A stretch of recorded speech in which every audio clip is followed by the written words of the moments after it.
Ebbaluwa embereberye Pawulo gye yawandiikira Abasessaloniika. Abasessaloniika embereberye essuula 1. Nze Pawulo ne Silvaano ne Timoteewo tuwandiikira ab'ekibiina ky'abakkiriza Kristo abali mu Thessaloniika, aba Katonda Kitaffe ne Mukama Yesu Kristo. Katonda abakwatirwa ekisa mmwe era abawa emirembe. Bulijjo twebaza Katonda ku lwammwe mwenna, era tetwosa kubasabira eri Katonda. Bulijjo nga tuli mu maaso ga Katonda era Kitaffe, tujjukiranga bwe mulaga okukkiriza kwammwe n'okwagala kwammwe mu ebyo bye mukola. Era tujjukira nga bwe mulaga essuubi lyammwe mu Mukama waffe Yesu Kristo. Abooluganda, tumanyi nga Katonda abaagala, era yabalondamu mube ababe, kubanga bwe twabategeeza amawulire amalungi, tegaali bigambo bugambo, wabula gaalimu amaanyi ne mwoyo mutuukirivu, era nga tukakasiza ddala nti bye tugamba bya mazima. Mumanyi bulungi nga bwe twayisanga nga tuli mu mmwe. Ekyo kyali bwe kityo lwa kwagala kugasa mmwe. Nammwe mwagobereranga empisa zaffe n'eza Mukama waffe, kubanga newankubadde mwabonaabona olw'ekigambo kya Katonda, naye mwakkiriza n'essanyu eriva mu mwoyo mutuukirivu. Bwe mutyo ne muba ekyokulabirako eri abakkiriza bonna ab'omu Makedoniya n'ab'omu Akaya. Kubanga mwabunye ekigambo kya Katonda, si mu Akaya mwokka, naye wonna wonna baamanya bwe mukkiriza Katonda. Kyetuva tuteetaaga kubaako kye twogera, kubanga abantu bennyini banyumyanga bwe twajja ewammwe, era nga bwe mwava ku bitali Katonda ne mudda eri Katonda nannyini bulamu era ow'amazima. Mumuweereze era mulindirire omwana we okujja ng'ava mu ggulu, gwe yazuukiza, ye Yesu atuwonya obusungu bwa Katonda obugenda okujja. Abasessaloniika embereberye essuula 2. Abooluganda, mmwe mwennyini mumanyi nti okujja kwaffe gye muli tekwafa bwereere.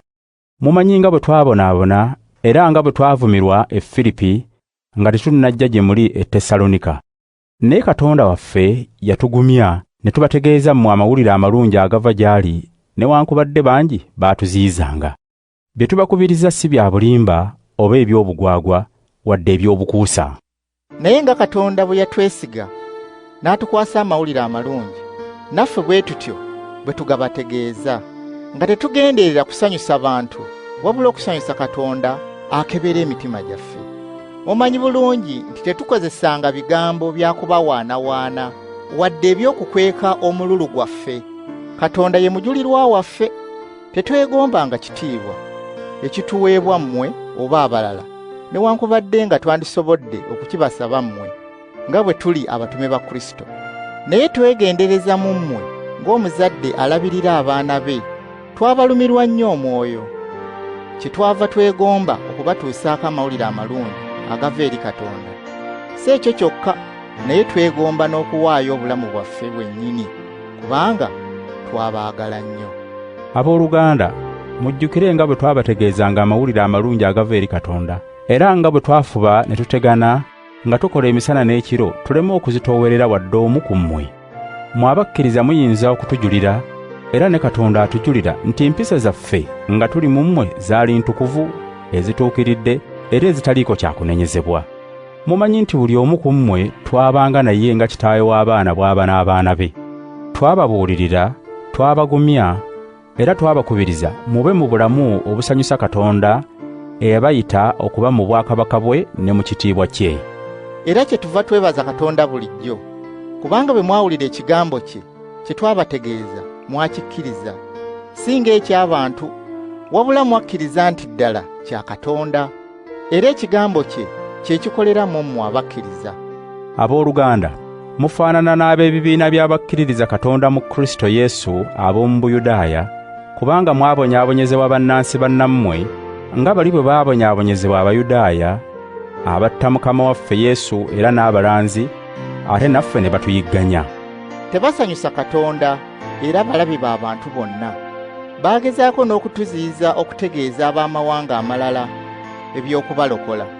Ekyo ne kyongera ku bibi byabwe bye bazze bakola okuva edda. Ku nkomerero Katonda n'abasunguwalira nnyo. Abooluganda, bwe mwatwawukanako akaseera akatono ku maaso so si ku mutima, tweyongera nnyo okwegomba okubalabako ne twagala okujja gye muli. Nze Pawulo nagezaako omulundi ogusooka n'ogwokubiri, kyokka Setaani n'atuziyiza. Kale Mukama waffe bw'alijja, si mmwe mulibeera essuubi lyaffe n'essanyu lyaffe mu maaso ge? Si mmwe tulisinziirako okwenyumiriza olwo obuwanguzi? Mmwe kitiibwa kyaffe era mmwe essanyu lyaffe. Abasessaloniika embereberye essuula 3. Kale bwe twalemwa okwongera okugumiikiriza, kye twava tusalawo okusigala ffekka mu Ateene. Ne tutuma muganda waffe Timoteewo gwe tukola naye omulimu gwa Katonda, nga tutegeeza abantu amawulire amalungi aga Kristo. Twamutuma abagumye era abanyweze mu kukkiriza kwammwe, waleme kubaawo n'omu aterebuka olw'okuyigganyizibwa. Bwe twali tukyali nammwe twabategeerezaawo nti tuli baakubonyaabonyezebwa era mumanyi nti ekyo kituukiridde. Nange bwe nalaba nga sikyayinza kugumiikiriza kwe kubatumira Timoteewo. Namutuma ndyoke mmanye okukkiriza kwammwe bwe kuli, nga ntya nti si kulwa ng'omukemi abakema okufuba kwaffe ne kuba okw'obwereere. Kaakano Timoteewo kyajja akomewo gye tuli ng'ava ewammwe. Atuleetedde amawulire amalungi agafa ku kukkiriza kwammwe n'okwagala kwammwe. Era tutegeezezza nti bulijjo mutulowoozaako nnyo, era nti mwegomba okutulabako nga naffe bwe twegomba okubalabako. Kale baganda baffe, newankubadde nga tuli mu buzibu bungi ne mu kubonaabona, naye okukkiriza kwammwe kutuzizzaamu amaanyi, kubanga bwe muba abanywevu mu Mukama waffe tubabalamu ddala. Kale Katonda tunaamuwaaki okumwebaza olw'essanyu lye tulina mu maaso ge ku lwammwe.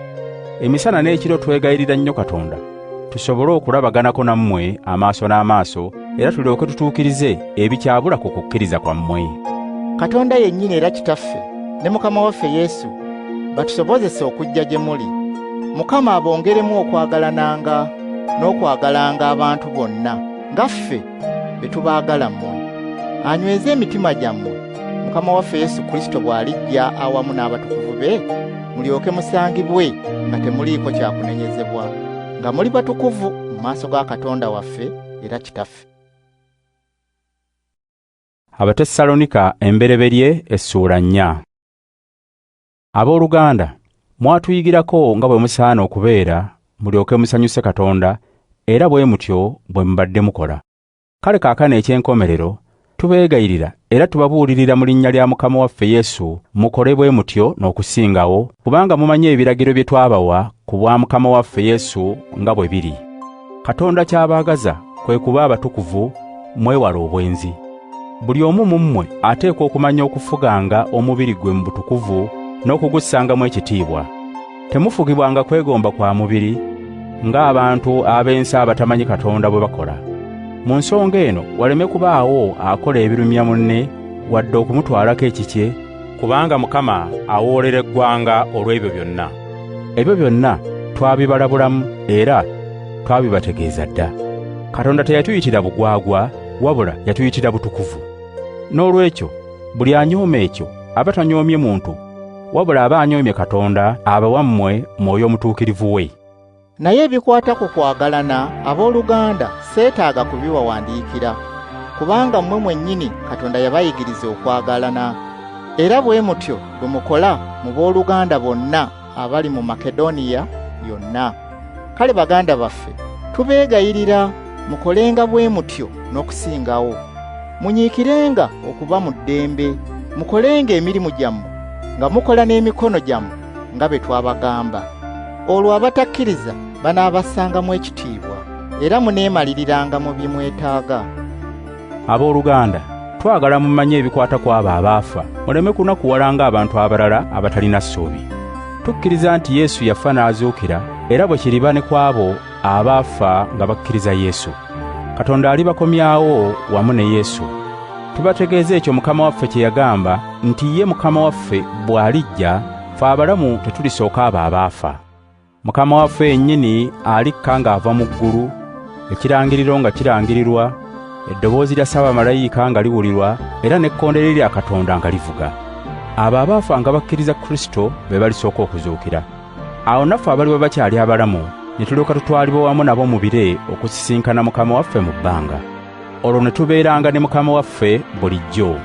Kale buli omu agumyenga munne n'ebigambo ebyo. Abasessaloniika embereberye essula 5. Baganda bange, tetwetaaga kubawandiikira bifa ku budde n'ebiseera ebyo we biribeererawo. Nammwe mwennyini mumanyidde ddala nti olunaku lwa Mukama lujjanga omubbi bw'ajja ekiro.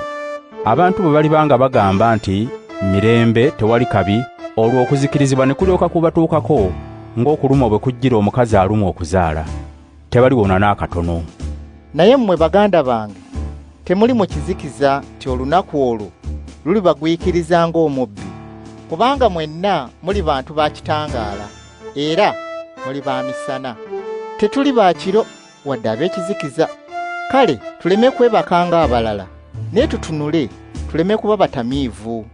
Abeebaka beebaka kiro, n'abatamiira batamiira kiro. Kale nga bwe tuli ab'emisana tuleme kuba batamiivu.